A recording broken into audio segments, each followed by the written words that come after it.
Hi, I'm Tim from the NECA Foundation, here today to talk about the correct method of installing an aluminium lug onto an aluminium single core cable. Aluminium over history has had a poor reputation of breakdowns due to the incorrect termination of these lugs onto this type of cable. If we use the correct links and lugs onto these cables, the correct die selection, it will lead to a longevity of that cable and therefore will not have inadvertent breakdowns. Let's get to it.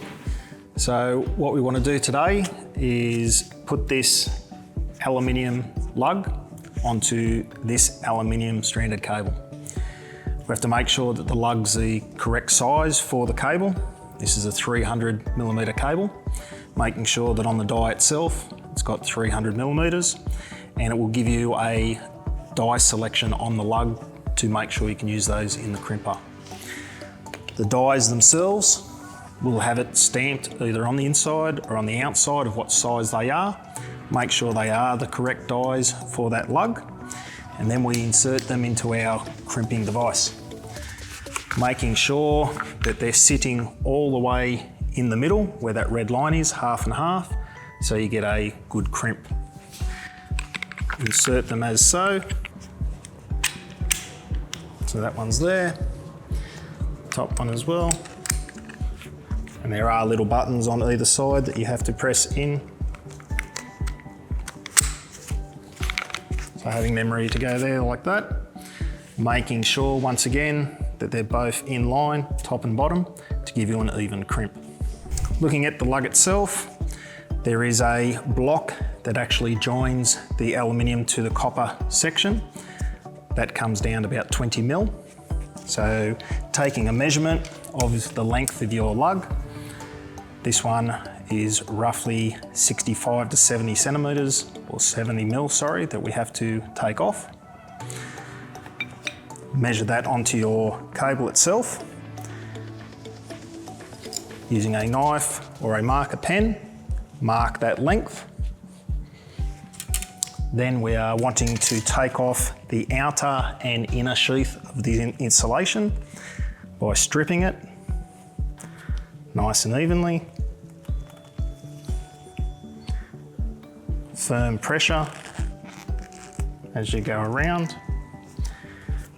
Then sliding the blade away.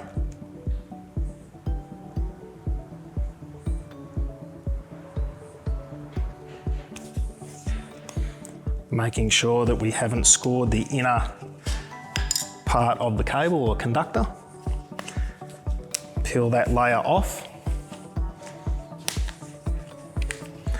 That is the outer sheath component. We do the same for the inner sheath as well. Once again, marking it nice and easily, not going too hard to damage the cores.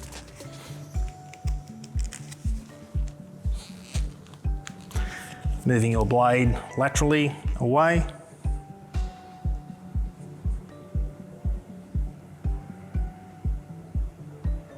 Now this inner sheath is a little bit thicker than the outer sheath, so you might have to score it multiple times.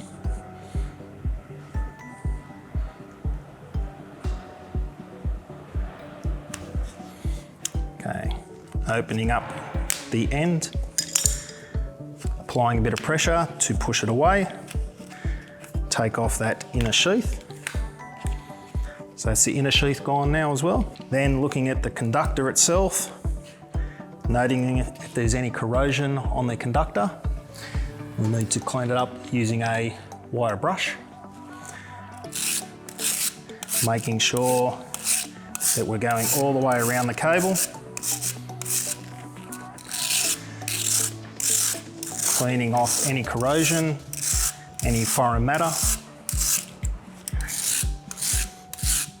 Getting it ready for the lug to go onto. Very important step to make sure that our conductor is nice and clean. The lug itself has a cap on the end, and inside of that is an inhibitor, which is a metal paste which will stop oxidization by forcing air out of the link or lug. If you take that off, you'll notice inside there is a metal paste. We now put that lug onto the cable itself, firmly push it in, and you'll notice that as I pull it out, there is a certain amount of inhibitor that has gone around. We then push that on further to make sure it has gone all the way up to the end of the cable. We look at our crimp lines.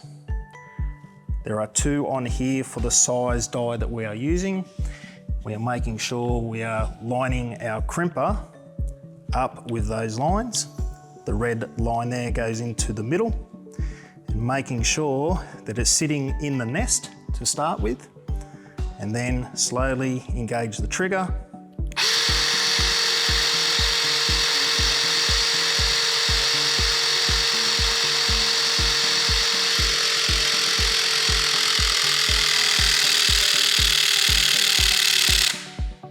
And it will automatically cut out at a certain pressure. Release the crimper back, that will release the jaws. Then move to the secondary crimping area. Once again, lining up the middle of the line with the area it needs to be crimped, engaging the button.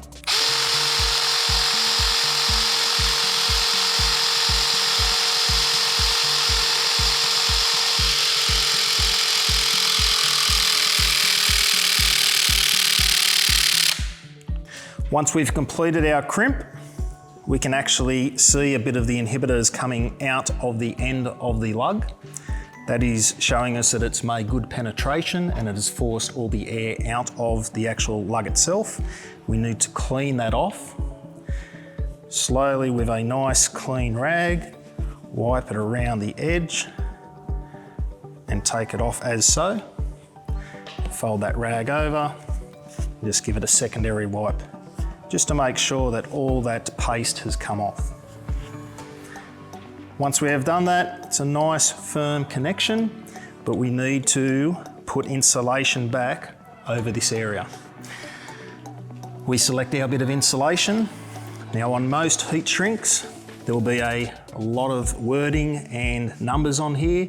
The main numbers that you have to look at are these 2 here. There'll be a slash in between them. One is the size of the actual heat shrink at the moment. The secondary number is the size that the heat shrink will go to. Make sure that that secondary number is smaller than the diameter of the cable to make sure it comes down and has a good seal. We then would measure how much heat shrink we need to use. Make sure it's overlapping onto the original oversheath by at least 25 to 30 millimeters. Mark that there. We then cut that to size.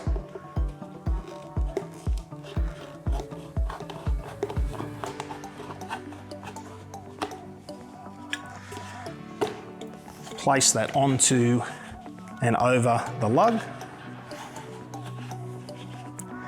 Then we need to shrink that into position. Using our LPG torch, turn on the gas, purge your line, ignite the flame.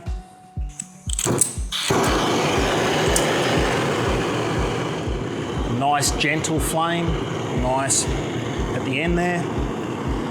And we slowly shrink it down from the top to the bottom.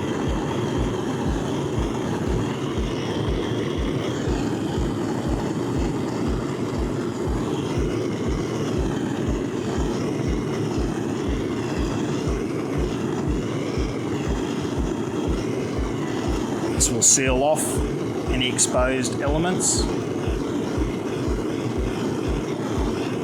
making a good watertight seal back to the oversheath. Continually move the flame so you don't burn one area of the heat shrink.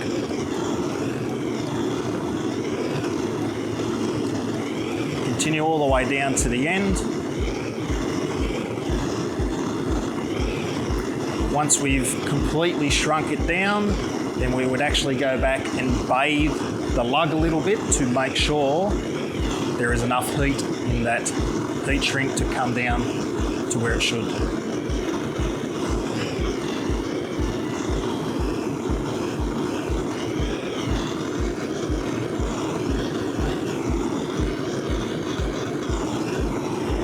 So bathing back up and down, making sure every component has come down.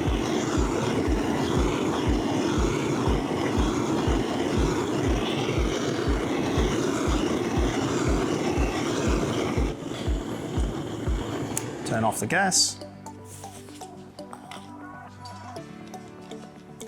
and allow it to cool. So a few of the key points that we went over when we crimped this aluminium lug onto the aluminium cable.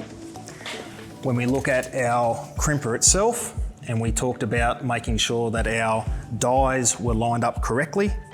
If we have a die that is sitting off to the side and that comes down, it will give us an incorrect crimp, which then can lead to a breakdown later on. The actual die selection. Like I said earlier, it's very important that we get the correct die, and they are stipulated either on the back or on the inside of your dies. This die here is for a 300 cable, aluminium, and it will state that actually on the die itself.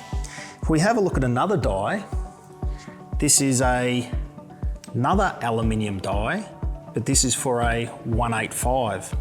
And if you see the size difference in between, this will come down a lot closer than this one do. If you use this die on that lug, it will squeeze the lug and therefore create a potential breakdown later on. Both of those dies are aluminium dies. If we look at this die here is a copper die used for a copper lug. You can see it is a lot thinner head than the aluminium die itself. But once again, if we use this incorrect die to crimp down onto our lug, it will squeeze the lug dramatically and therefore break down the conductors inside and lead to a potential fault. Die selection is critical.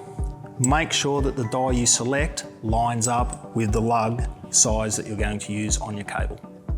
Another important note is to make sure that you've got the correct heat shrink for the job as well. Make sure that it is the correct, it's not solvent based and it suits the application that you're using onto the cable.